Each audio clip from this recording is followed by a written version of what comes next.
본 말씀을 통해서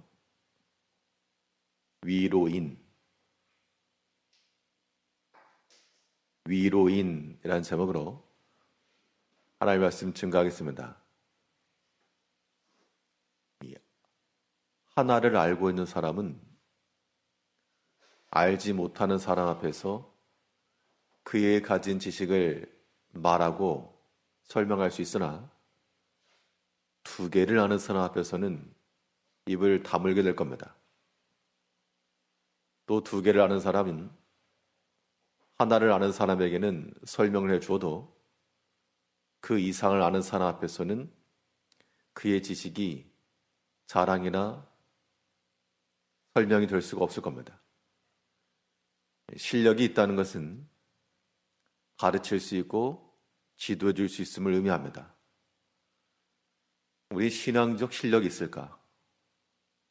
우리 오랫동안 하나님을 믿고 신앙인으로 살아가고 있는데 우리의 이 믿음이라고 하는 것이 다른 사람에게 지도가 되고 가르칠 수 있고 위로가 될 수 있을까? 더 영적 우위에 서야지만 우리가 위로해 주는 자가 될 수 있습니다. 그러면 이런 위로하는 위로인으로 살아가려면 우리가 어떠한 모습으로 살아야 될 것인가? 오늘 본 말씀을 통해 살펴보게 되면 먼저는 위로를 주는 자입니다. 위로를 베풀어 준다는 것인데 여러 가지 어려움과 곤궁에 처해 있는 자들에게 그들의 마음을 알아주고 사실을 지적하라는 그런 의미가 아니고 그 형편과 그가 가지고 있는 고통 속에서 그 마음을 진정시켜주고 힘을 더할 수 있는 그러한 위로를 베풀어 주는 것이 위로인이 되는 겁니다. 오늘 본문을 보게 되면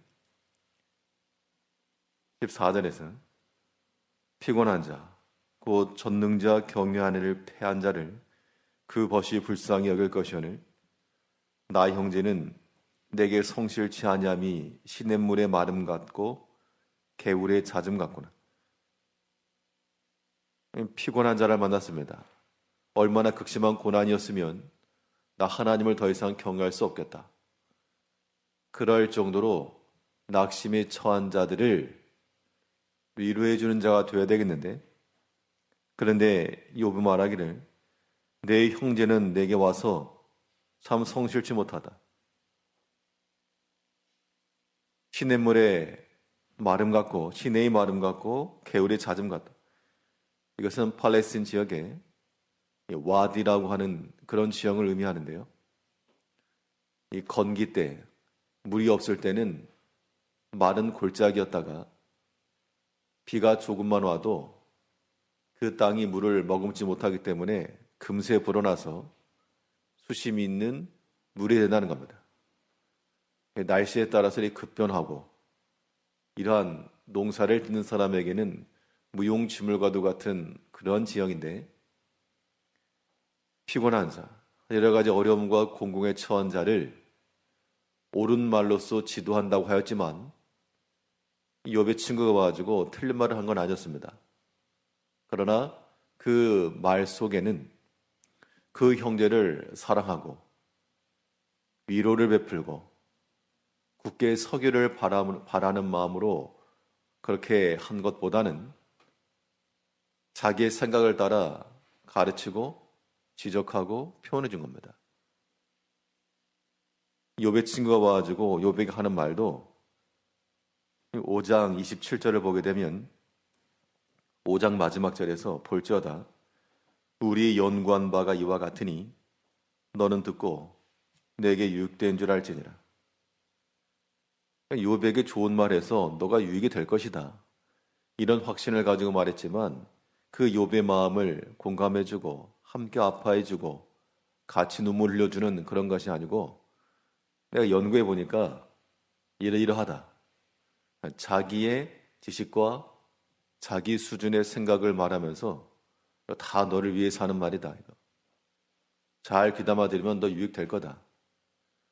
그렇게 말을 했지만 이거 절대 위로가 안 되었다는 겁니다. 위로라고 하는 것이 성립이 되려면 내가 주었기 때문에 위로가 아니고 이 받는 사람에게서 접수가 될 때 그때가 위로가 된다는 겁니다. 우리가 누군가에게 위로하는 자가 된다라고 할 때 항상 주의하실 것은 욥의 친구와 같은 자세를 가질 때가 많다는 겁니다.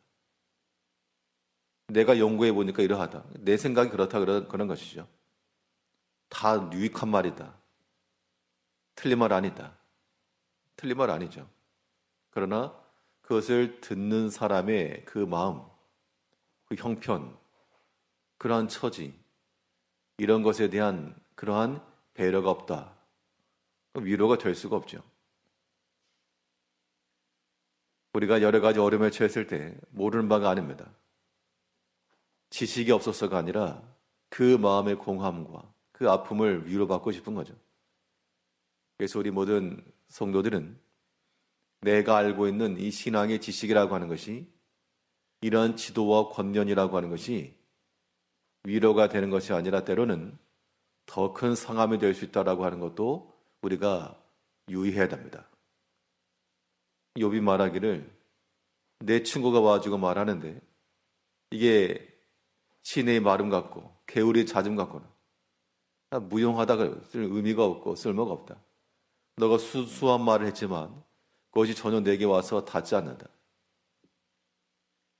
예수님께서 우리의 위로가 되신다 하신 것은 가난한 자요, 병든 자요, 슬픔에 처한 자를 와가지고 그들의 죄를 지적하거나 그들의 약한 것을 가르쳐서가 아니라 그 병든 자들의 친구가 되어주고 슬픈 자들과 함께 병자들과 함께 또 세상에 조롱받던 비난받던 자들과 함께 그 자리에서 식사하시고 함께 있어주시고 그들의 편이 되어주시고 그렇게 해서 위로가 된 겁니다.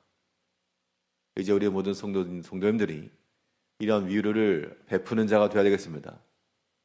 그러려면 욥의 친구와 같이 그 지식의 말로서가 아니라 예수님께서 병든 자와 가난한 자 선바구니 속에서 그 문둥병자의 그 건네주는 손을 거절하지 않으시고 그들과 함께 하셨던 것처럼 사람의 지식과 판단으로 보게 되면 무슨 죄가 있길래 병이 들었는가?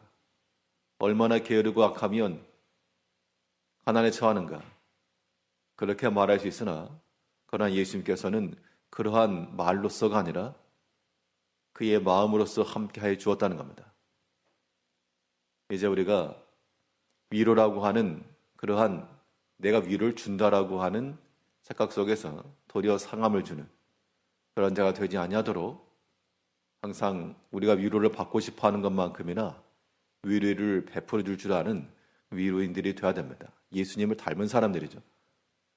우리 자신들에게나 자녀들에게나 또 우리 모든 형제들에게 참으로 그들과 함께하는 마음을 가지고 위로를 베풀어 줘야 되겠습니다. 위로인이 된다는 것은 위로를 주는 것으로만 아니고 위로가 되는 것도 포함하는 겁니다. 우리는 위로를 주는 사람이 될 뿐만 아니라 위로가 되는 사람이 되어야 됩니다. 위로가 된다는 것은 욥의 친구들이 와가지고 욥의 위로자가 될 수 있었다면 욥 자신도 그가 비록 큰 공공과 궁핍에 처했을지라도 그의 믿음의 인내를 통해서 위로가 될 수가 있다는 겁니다. 이 두 가지가 같이 가기 때문에 우리가 어려움과 약함에 처했을 때라도 얼마든지 위로자가 될 수 있다. 위로인이 될 수 있다. 위로가 된다라고 하는 것은 욥의 극심한 고난 속에서 많은 사람들이 참 안 됐다. 여러 가지 말을 하고 그에 가까이 있던 그의 아내마저도 하나님을 욕하고 죽으라고 하는 그런 비난 속에서 그와 동조하지 않고 하나님이 경배받으시기 합당하신 자요, 주신 자도 여호와시요 취하신 자도 여호와시라. 그 믿음을 지켜내는 말을 듣게 되면 후대에 있는 우리라도 참 귀하다.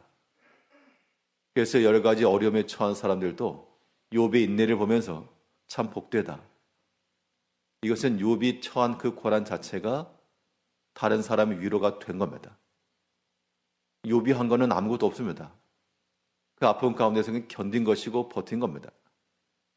몸에 가려움이 들어서 기와장을 긁어도 시원하지 않을 정도로 참 비참에 처했지만, 그러나 그가 그렇게 견디고 버티는 것만으로도 사람들에게 위로가 된다는 얘기죠. 위로가 된다는 것은 우리가 믿음의 자리를 지키는 것만으로도 충분히 가는 겁니다.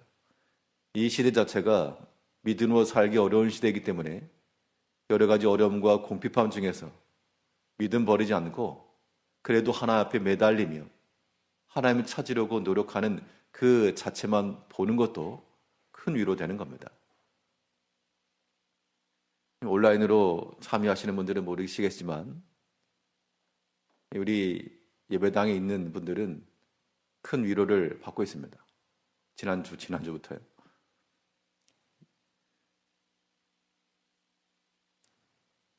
우리가 믿음 안에서 하나님을 찾고 하나님께로 돌아오려 하고 그 믿음의 고분분투 자체가 아무 말 하지 않았어도, 아무런 행동하지 않았어도 그 믿음의 자리를 지키고 있는 것 자체만으로도 큰 위로가 되는 겁니다. 이제 우리가 공공과 궁핍에 처했을지라도 그리고 좀 더 믿음 있는 자가 되어서 내가 이 믿음을 잘 지켜내면 이것이 누군가에겐 또 힘이 될 수 있겠다. 그런 마음을 가지고 믿음의 자리 이탈하지 마시고 끝까지 고분분투하시고요.